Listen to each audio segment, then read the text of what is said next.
Hello friends, कैसे आप सभी। आई होप आप अच्छे होंगे और अपनी एग्ज़ाम की तैयारी में लगे हुए होंगे। अभी मैं आपको ईवीएस पढ़ा रही हूँ। जैसा कि मैंने आपको बताया था कि ये ईवीएस का आज लास्ट लेक्चर होगा क्लास 5 के लिए। क्लास 5 का पूरा ईवीएस इस लेक्चर में मैं कंप्लीट कर दूँगी। 4 चैप्टर बचे थे। आप ऐसा ना सोचिएगा कि पार्ट 17 तक ही, जो लेसन 17 तक ही उसमें है, उस वाले पिछले मेरे लेक्चर में। लेकिन पार्ट 18 जो है उसमें कोई भी ऐसी चीज़ें नहीं है जो मतलब एग्ज़ाम ओरिएंटेड हो या कहीं से एग्ज़ाम में पूछे जाए, तो इसलिए मैंने पार्ट 18 में कोई भी टॉपिक नोट नहीं किया है। तो आज हम पार्ट 19 से स्टार्ट करेंगे। पार्ट 19, 20, 21, 22 और बस 22 ही चैप्टर है क्लास 5 में। क्लास 5 का ईवीएस इस लेक्चर में ख़त्म हो जाएगा। ठीक है, बात करेंगे पार्ट 19 की। किसानों की कहानी, बीज की जुबानी। ठीक है, आपको नाम से ही स्पष्ट है कि यानी इसमें किसानों के खेती के बारे में और बीजों के बारे में बात कही जाएगी। ठीक है, क्या कह रहा है, बनगाम कहाँ है? बनगाम गुजरात में है।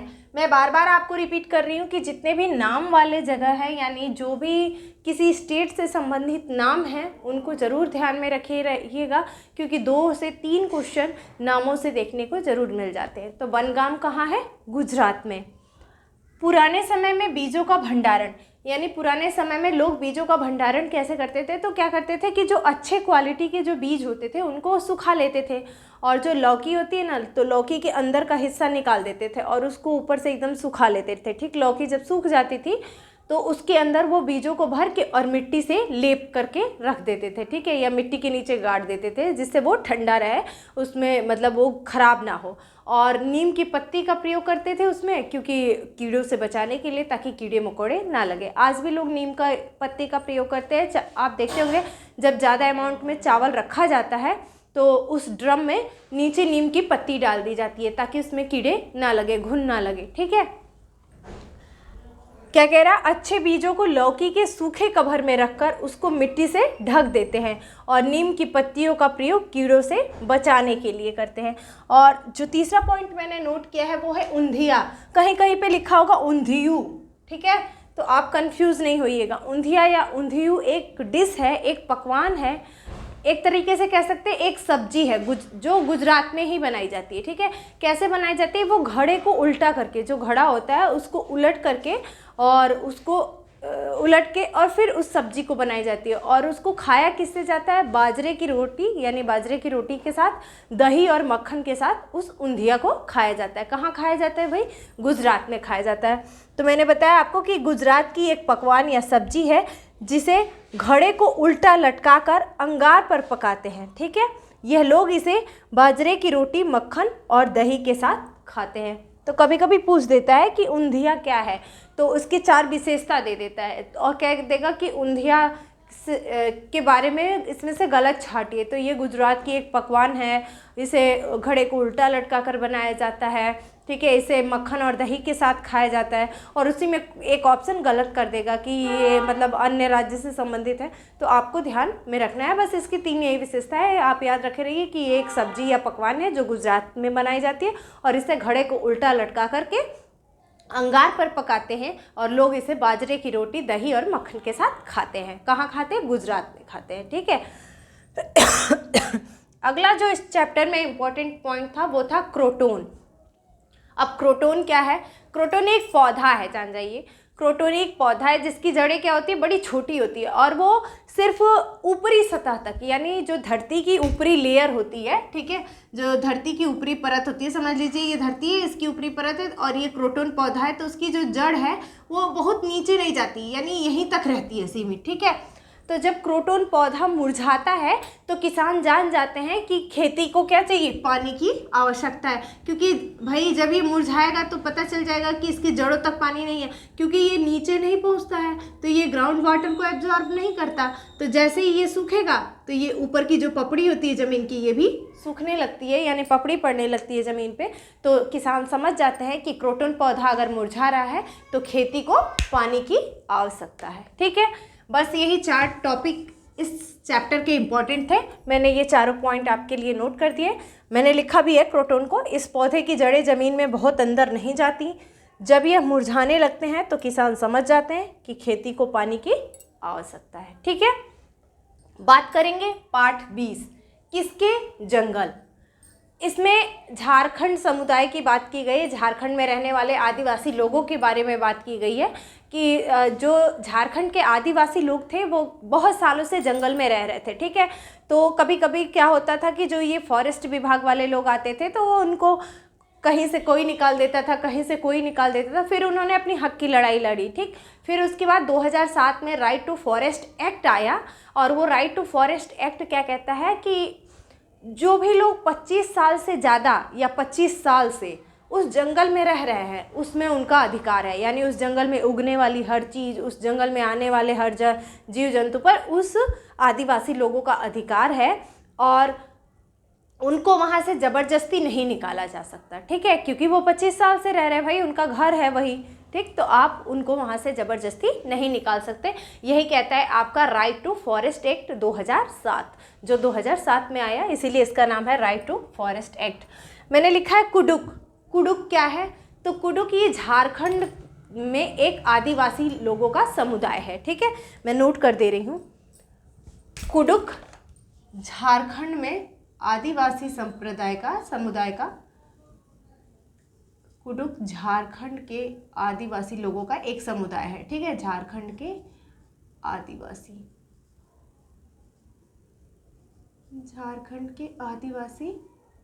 लोगों का एक समुदाय है,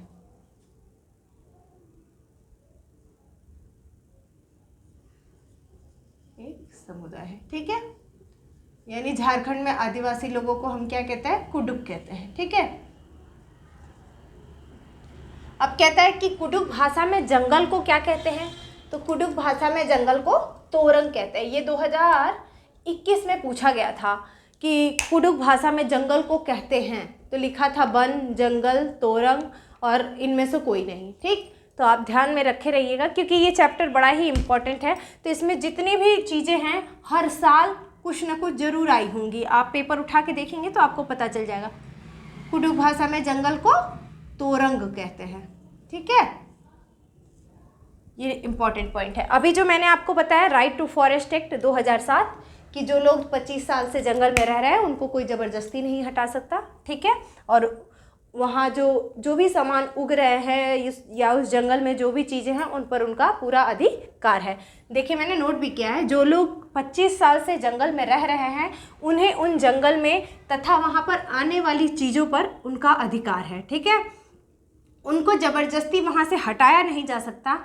जंगल की सुरक्षा का कार्य वहाँ की ग्राम सभा द्वारा किया जाएगा, ठीक है। कौन वहाँ की जंगल की सुरक्षा करेगा? जो वहाँ की ग्राम सभा होगी, ठीक। बात करेंगे अगला झूम खेती। झूम खेती मोस्ट इम्पॉर्टेंट, हर साल आपको इससे प्रश्न देखने को मिलेगा प्राइमरी में। क्या झूम खेती जान जाइए होती क्या है। जैसे ही एक फसल हो गई, मान लीजिए खेत में एक फसल होगी, आपने उस फसल को काट लिया, ठीक। काटने के बाद खेत को कई सालों तक छोड़ दिया जाता है। जब कई सालों तक छोड़ देंगे तो उसमें बहुत सारे घास उग जाएंगे, ठीक। तो वो जो घास उग जाते हैं उनको काट के फेंका नहीं जाता, उस घास को काट के वहीं छोड़ दिया जाता है। तो वो घास सूख जाएंगे, जब सूख जाते हैं तो उसी खेत में उसको जला दिया जाता है, और जब जला दिया जाएगा तो वो राख बन जाएगी। और वही राख क्या होती है? वो उस ज़मीन के लिए उपजाऊ होती है। वो राख पूरे जो खेत में फैली रहती है, जो घास की राख होती है, वो उस ज़मीन को उपजाऊ बना देती है। और फिर जब उस खेत को बोना होता है तो उसकी जुताई नहीं करते हैं, बस हल्का हल्का सा खोद लेते हैं ताकि उसमें बीज को डाल सकें, ठीक। तो ये हुई झूम खेती। और झूम खेती होती कहाँ है? तो ये मिजोरम में होती है, ठीक है। ध्यान में रखे रहिएगा, झूम खेती कहाँ होती है? मिजोरम में होती है। और मिजोरम की मुख्य फसल क्या होती है? चावल होती है, ठीक है। और एक बार पूछा था क्वेश्चन में कि चिराव नृत्य होता है।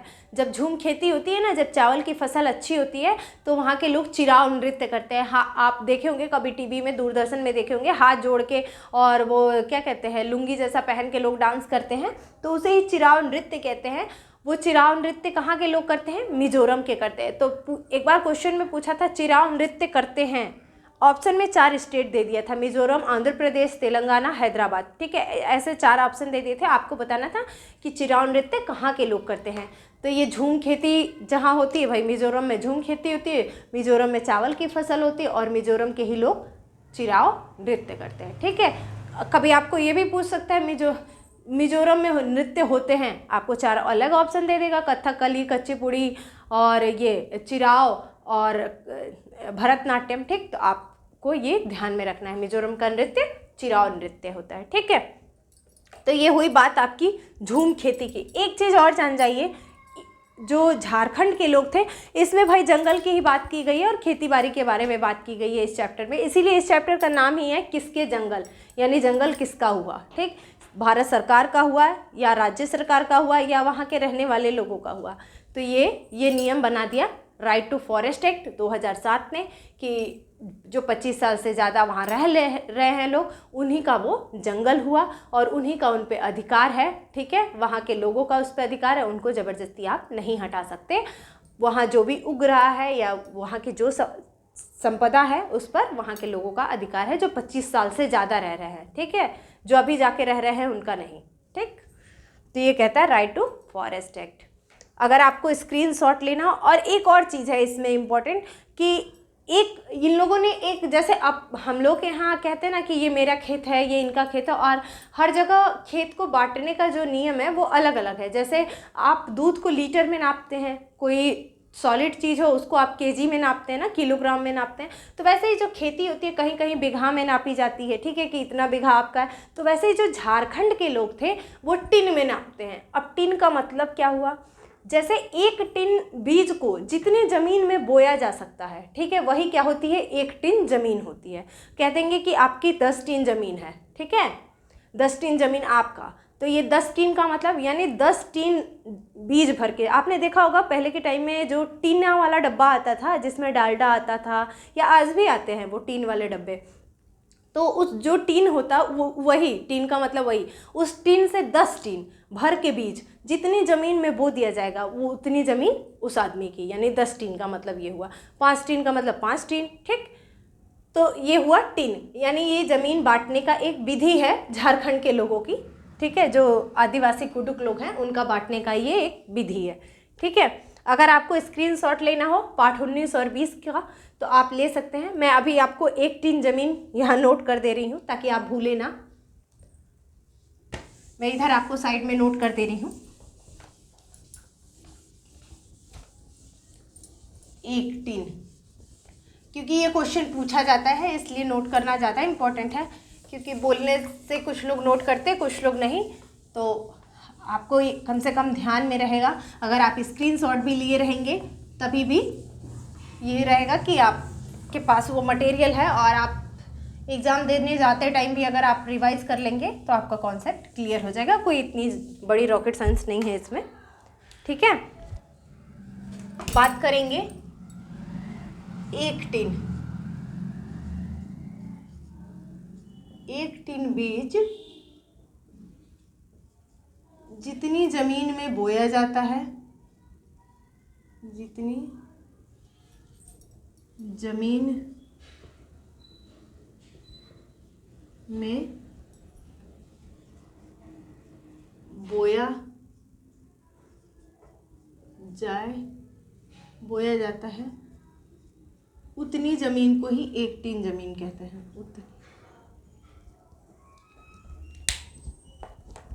उतनी ज़मीन को ही क्या कहेंगे, एक टिन ज़मीन कहते हैं। ठीक है, उतनी ज़मीन को ही एक टिन ज़मीन कहते हैं। ठीक है, ये हुई बात एक टिन ज़मीन की। बात करेंगे चिराओ नृत्य की और मिजोरम की। तो मैं यहाँ पे पॉइंट आपको नोट कर दे रही हूँ। ये 5वां पॉइंट है, यही चैप्टर 20 का ही 6ठा पॉइंट हो जाएगा। झूम खेती मिजोरम में होती है। ठीक है, झूम खेती मिजोरम में होती है।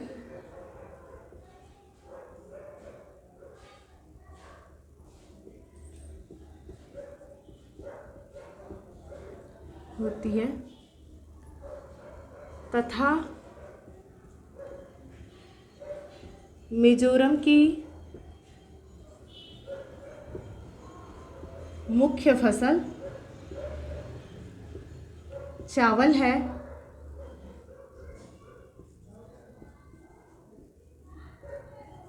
चावल है और वहाँ के लोग चिराव नृत्य करते हैं। ठीक है, कहाँ के लोग? मिजोरम के। वहाँ के लोग चिराव नृत्य करते हैं। ठीक है,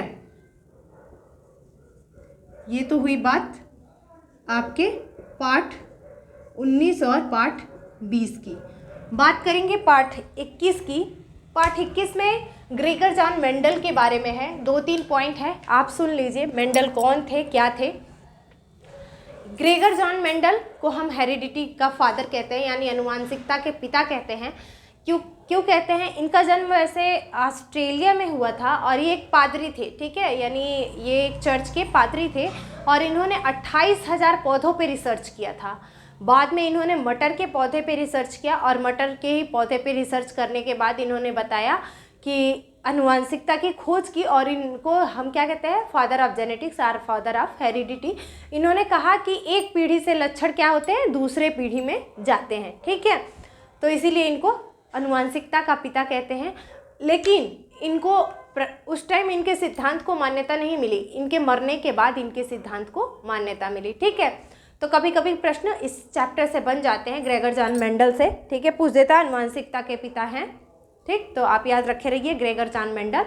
और ये एक पादरी थे और इनका जन्म ऑस्ट्रेलिया में हुआ था। इन्होंने 28,000 पौधों पे रिसर्च किया था। बाद में इन्होंने मटर के पौधे पे रिसर्च किया और मटर के पौधे पे रिसर्च करने के बाद जाना कि एक पीढ़ी से लक्षण दूसरे पीढ़ी में जाते हैं, इसीलिए इन्हें आनुवांशिकता का पिता कहते हैं। और इनके सिद्धांत को मान्यता कब मिली?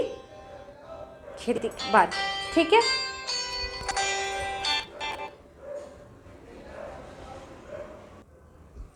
बात करेंगे पाठ 21 की, किसकी झलक और किसकी छाप। मैंने कहा था कि ये किसकी झलक और किसकी छाप, जो ये चैप्टर है इसमें मेंडल के बारे में बताया गया है कि मेंडल जो थे, ग्रेगर जॉन मेंडल, इन्होंने क्या किया था कि 28,000 पौधों पे रिसर्च किया था। बाद में ये मटर के पौधे पे रिसर्च किया और मटर के पौधे पे रिसर्च करने के बाद ही इन्होंने आनुवांशिकता की खोज की। ठीक है, इसीलिए इनको आनुवांशिकता का पिता कहते हैं। कभी कभी क्वेश्चन में पूछ लिया जाता है कि आनुवांशिकता के पिता हैं, तो याद रखे रहिएगा ग्रेगर जॉन मेंडल। मैंने लिखा भी है ग्रेगर जॉन मेंडल, इनका जन्म 1822 में ऑस्ट्रेलिया के एक गरीब परिवार में हुआ था। इन्होंने 7 सालों तक 28,000 पौधे पर प्रयोग किया। इन्होंने मटर के पौधे पर प्रयोग करके आनुवांशिकता के सिद्धांत की खोज की। इनके सिद्धांत को इनकी मृत्यु के बाद ही मान्यता मिली। ठीक है, इस चैप्टर में बस यही इंपॉर्टेंट था। लास्ट चैप्टर फिर चला काफिला। क्या कह रहा है? दशहरा वर्षा ऋतु के बाद आता है। अभी कौन सा मौसम चल रहा है? रेनी सीजन चल रहा है। ठीक है ना, वर्षा ऋतु चल रही है और इसी वर्षा ऋतु के बाद क्या आ जाएगा? दशहरा आएगा। ठीक है, तो कह रहा है दशहरा वर्षा ऋतु के बाद आता है और गन्ने की फसल को सबसे अधिक पानी की आवश्यकता होती है। आपको पूछ देता है क्वेश्चन में कौन सा ऐसा फसल है जिसको सबसे ज़्यादा पानी की आवश्यकता होती है। ऑप्शन में दे देगा चावल, गन्ना, गेहूँ, सरसों। ठीक है, तो याद रखे रहिएगा गन्ने की फसल को सबसे ज़्यादा पानी की आवश्यकता होती है। ठीक है, अगला कहता है पूरन पोली। पूरन पोली क्या है भाई? ये एक मीठी रोटी है जो किससे बनाई जाती है? गुड़ और जैम के साथ बनाई जाती है और लोग इसे कढ़ी के साथ खाना पसंद करते हैं। ठीक है, पूरन पोली मीठी रोटी जो गुड़ और जैम से बनाई जाती है, यह मसालेदार कढ़ी के साथ खाई जाती है। एक और टॉपिक है चूहों के बारे में बात कर लेते हैं। एक जोड़ी चूहा जो होता है वो साल भर में 1000 बच्चों को जन्म देता है। ठीक है, और चूहों को देखने की जो क्षमता होती है वो बहुत कम होती है, जबकि उनकी जो बाकी की संवेदन से यानी उनकी स्पर्श करने की या सूंघने की जो क्षमता होती है वो सर्वाधिक होती है। ठीक है, तो ये पॉइंट आप याद रखे रहिएगा कि चूहों की देखने की क्षमता कम होती है और उनमें सूंघने की, स्पर्श करने की ये जो संवेदना होती है वो सर्वाधिक होती है। और एक जोड़ी चूहा एक साल में 1000 बच्चों को जन्म देता है। ठीक है, और एक और पॉइंट, जो नागपुर के लोग होते हैं वो मीठा डाल के खाते हैं ना, किसमें? दाल में। दाल में क्या करते हैं नागपुर के लोग? गुड़ डाल के खाते हैं। ठीक है, बस यही था आपका क्लास 5 का पूरा होल EVS। आई होप आपको वीडियो अच्छा लगा होगा। अगर आपको वीडियो पसंद आया हो तो वीडियो को लाइक करें और चैनल को सब्सक्राइब करें और दोस्तों में शेयर करना बिल्कुल भी ना भूलें। Thank you for watching.